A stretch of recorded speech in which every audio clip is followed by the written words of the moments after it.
দাবির প্রেক্ষিতে সেনাবাহিনীর সদস্যরা এখানে এসেছেন। লেফটেন্যান্ট কর্নেল রেজওয়ানের নেতৃত্বে এখানে সপ্তম তলায় এখানে তালা ভাঙা হচ্ছে। তালা ভাঙার পরবর্তীতে তালা ইতিমধ্যে ভাঙা হয়েছে এবং তালা ভাঙার পরে আসলে দেখা হবে যে কি অবস্থা, আসলে ভেতরে কেউ আছেন কি না। আমরা এই কার্যালয়ের সপ্তম তলার গোপন সেলের টর্চার সেলের ভিতরে আসলে আমরা এখন প্রবেশ করছি। এই প্রবেশ করার মুহূর্তে আমরা আসলে দেখার চেষ্টা করব আসলে কিছু আছে কি না। আমরা এই মুহূর্তে একটি সেলের ভিতরেই আছি। তো সপ্তম তলার এই সেলটিতে অনেকেই দাবি করছেন কিংবা ফেসবুকে লেখালেখি হচ্ছে যে এখানে হয়তো গুম করা হয়েছে, আটককৃত ব্যক্তিরা এখনও এখানে আছেন। তারা যেহেতু এই কার্যালয়ে পুলিশের কেউই নেই, তারা না খেয়ে অনাহারে তারা মারা যেতে পারেন, সেই দাবির প্রেক্ষিতে এখানে মূলত আসা এবং তাদের দাবির কারণে সেনাবাহিনীর সদস্যরা এখানে এসেছেন এবং সপ্তম তলায় তালা ভেঙে তারা আসলে পরিদর্শন করছেন যে আসলে এখানে আদৌ কেউ আছে কি না, কিংবা যদি থেকে থাকেন তাদেরকে উদ্ধার করা হবে এবং বিষয়টি ফ্যাক্ট চেকিং করা, ক্লিয়ার করা যে আসলে এর ভিতরে কি আছে। কারণ যেহেতু বাহিরে অনেক ধরনের সংঘাতময় পরিস্থিতি, এখানে কোনো ধরনের হামলা কিংবা কোনো কিছু যেন না হয়, সেজন্য এই বিষয়টি ক্লিয়ার করার জন্য সেনাবাহিনীর সদস্যরা হেফাজত ইসলামের কয়েকজনকে নিয়ে এখানে পরিদর্শনে এসেছেন। আমরা আরও কয়েকটি সেল আমরা দেখব এই আসলে ভিতরে কি অবস্থা। একটু দিবেন, এখানে আরও কয়েকটি সেলগুলোর অবস্থা এখানে দেখাচ্ছি। তোষকগুলো রয়েছে এই সেলের মধ্যে, ছোট কক্ষের ভিতরে টয়লেট রয়েছে। এই যে আরও কয়েকটি কক্ষ আমরা আসলে এখানে দেখতে পাচ্ছি, যেখানে অনেকেই বছর ধরে গুম করা রাখা হতো বলে হেফাজতের কয়েকজন দাবি করেছে এবং তারা এখানে গুম ছিলেন। একজন 23 দিন গুম ছিলেন, তিনি বলেছেন যে আসলে তিনি এখানে গুম ছিলেন বলে আসলে তিনি সেটা দাবি করেছেন তিনি, এবং তিনি বলছেন যে আসলে এই সেলগুলো নিয়ে দেখছেন। এখানে একটি তাজা আপেল, স্যালাইন আমরা দেখতে পাচ্ছি। এখানে হয়তো কিছুদিন আগেই এখানে কেউ ছিলেন। এখানে আমরা একটি হাদিসের বই আমরা দেখতে পাচ্ছি। এখানে যে ছিলেন তিনি সম্ভবত কোরআন কিংবা হাদিস তিনি এখানে পড়তেন। এখানে এই সেলের পরবর্তীতে এখানে আমরা আরেকটি সেলের ভিতরে আমরা যাব।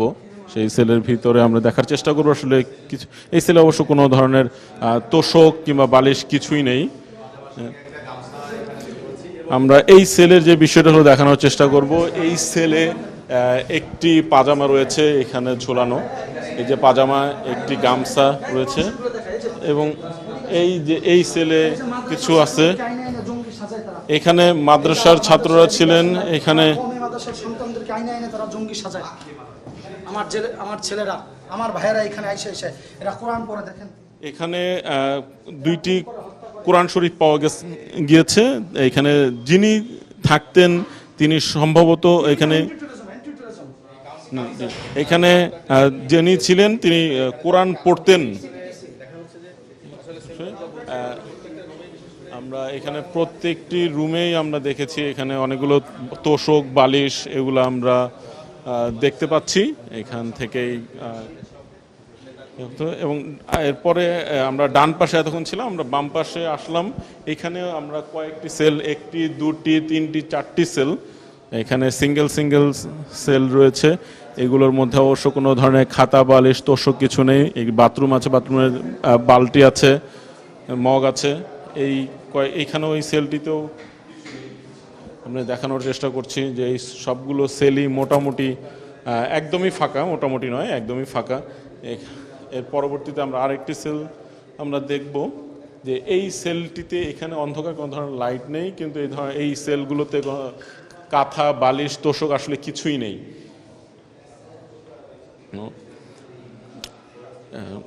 এখানে যারা হেফাজত ইসলামে রয়েছেন তারা দাবি করছেন যে যারা আটক ছিলেন তাদেরকে সম্ভবত এই হামলা মামলা কিংবা এই ছাত্র জনতার যে গণ অভ্যুত্থান হয়েছে এর ঠিক আগেই তাদেরকে হয়তো ছেড়ে দেওয়া হয়েছে।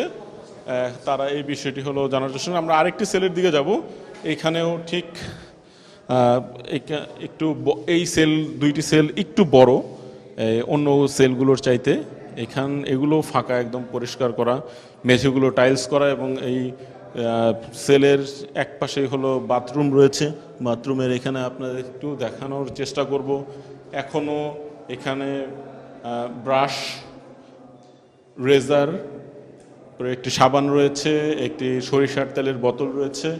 এছাড়া এইখানে একটি ক্রিম রয়েছে, এটি হলো অ্যানোস্টেট ক্রিম, এটা বাংলাদেশ পুলিশেরই সরাসরি।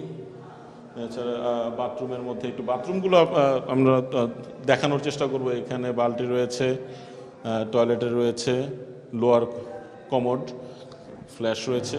এবং আমি যে আরেকটি বিষয় দেখানোর চেষ্টা করি, এই সেলের মধ্যে বাথরুমের উচ্চতর যে দেয়ালটি, আমি 5 ফিট 10 ইঞ্চি লম্বা, এবং আমার ঠিক কাঁধ বরাবর এই পর্যন্ত হলো এই বাথরুমের ওয়ালের উচ্চতা রয়েছে।